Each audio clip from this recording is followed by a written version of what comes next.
The catastrophic situation in Ukraine, one they either refuse or are unable to grasp, is a brutal satanic experiment. That is why they cling to it so desperately. People talk about money, about rare earth metals, but rare earths are everywhere. They can be extracted elsewhere without any problem and without war. This is why Western elites are holding on to Ukraine. It is their testing ground. From there come organs, from there come children, from there come prostitutes, from there comes.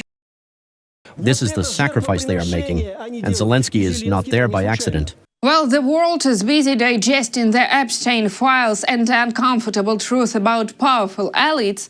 Russia decided this was its moment to jump into the moral spotlight.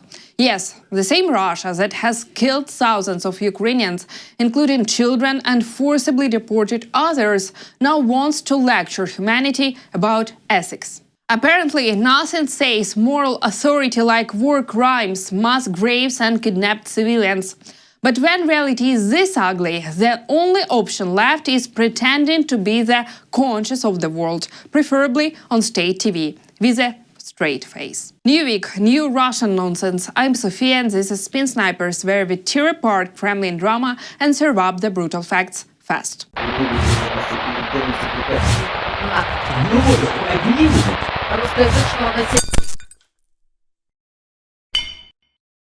Of course, the Epstein scandal became pure delight for the Kremlin. Nothing excites Russian state TV more than another chance to chant about the morally decayed West. For Kremlin talking heads, this is the moment they've been waiting for. Finally, a convenient backdrop to push their obsession with so-called traditional values.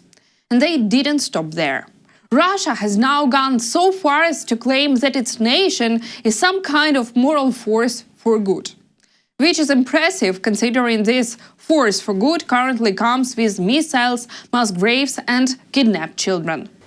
Maybe that is precisely why we are obliged to win, because otherwise good will simply disappear. Just disappear, the divine light. It will become harder and harder for it to make its way into the human soul. And these people, well, of course it is not accidental that Epstein imagined himself to be something special. And look how much he resembles Zelensky. Like all of them, they have the same mark on their faces. A common stamp. None of this is accidental. Honestly, considering that dozens of Ukrainians are killed every single week by the orders of Vladimir Putin and his army, it's hard to see how Russia is supposedly bringing good into the world.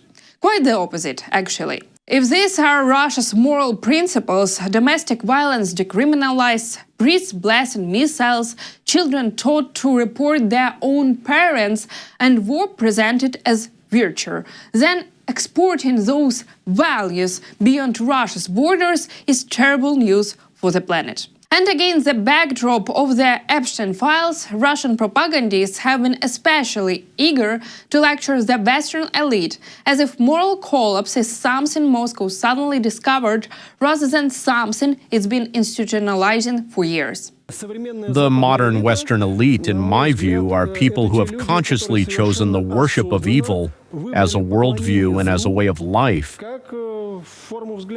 Even someone who does not consider themselves a religious person should understand that these people have decided to impose a new normality, which consists of the following. Everything that used to be good is declared evil, and everything that was and is evil is declared good. And not just good, but progressive views. As I said earlier, calling Russia a country that supposedly wants to bring good into the world is not just misleading, it's inhumane.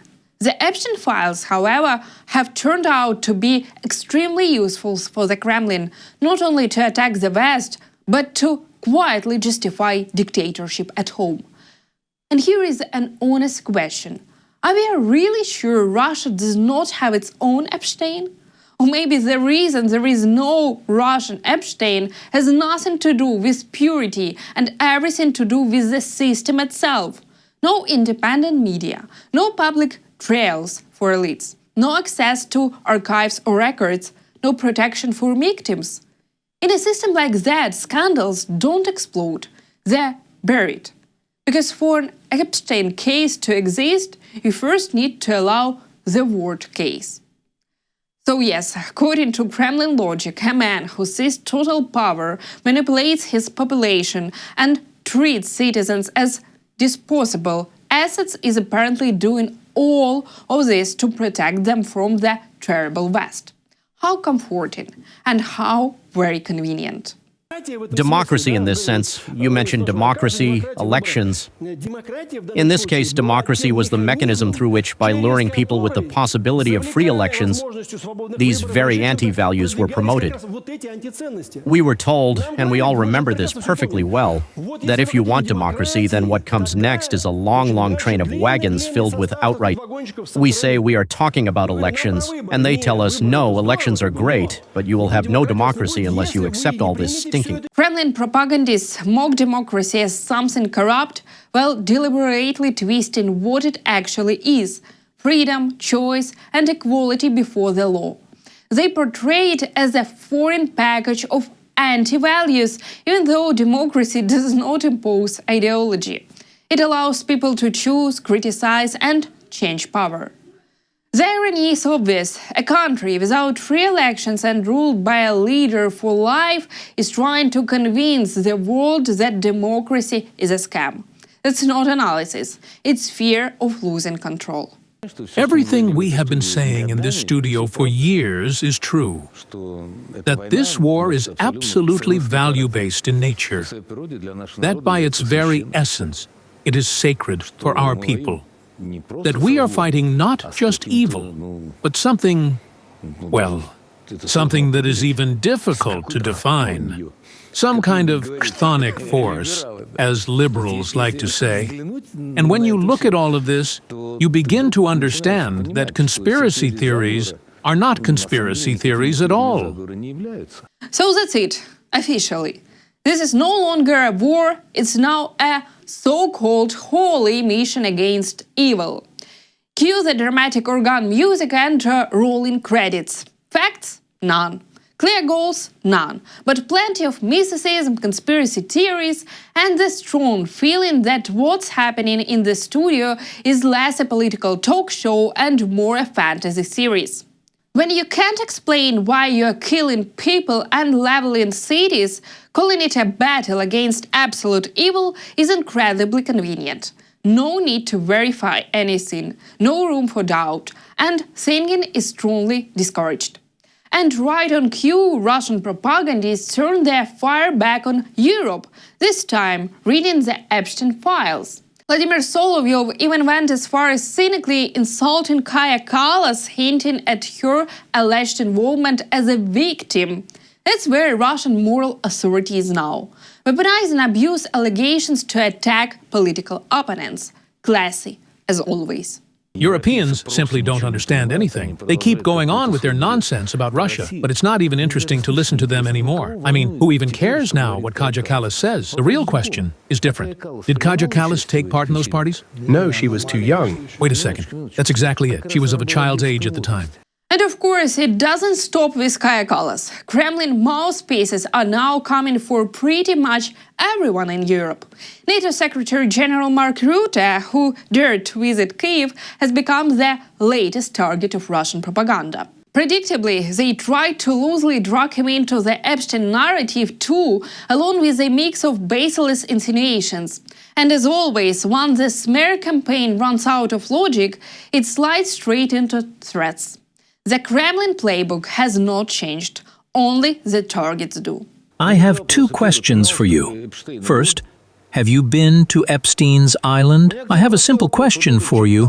What are you croaking about here? Have you been to the island or not? Did Epstein's people deal with you or not? Or are you such an insignificant politician that you weren't even invited? This is a serious question. And then you came here. Did you ask where the taxpayers' money of NATO countries went? Why didn't you even open your mouth about the theft? Are you in on it? And then it's like, NATO troops will be deployed. And what will the response be? Maybe you should ask Russia, and the response will be, Rutte, do you want to go in together with the contingent? Just to share its fate. Spring will come, right?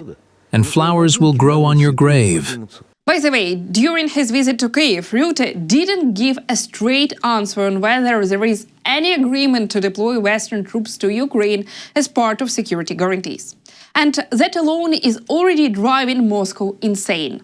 Not just annoyed, genuinely losing it, somewhere between rage and sheer desperations.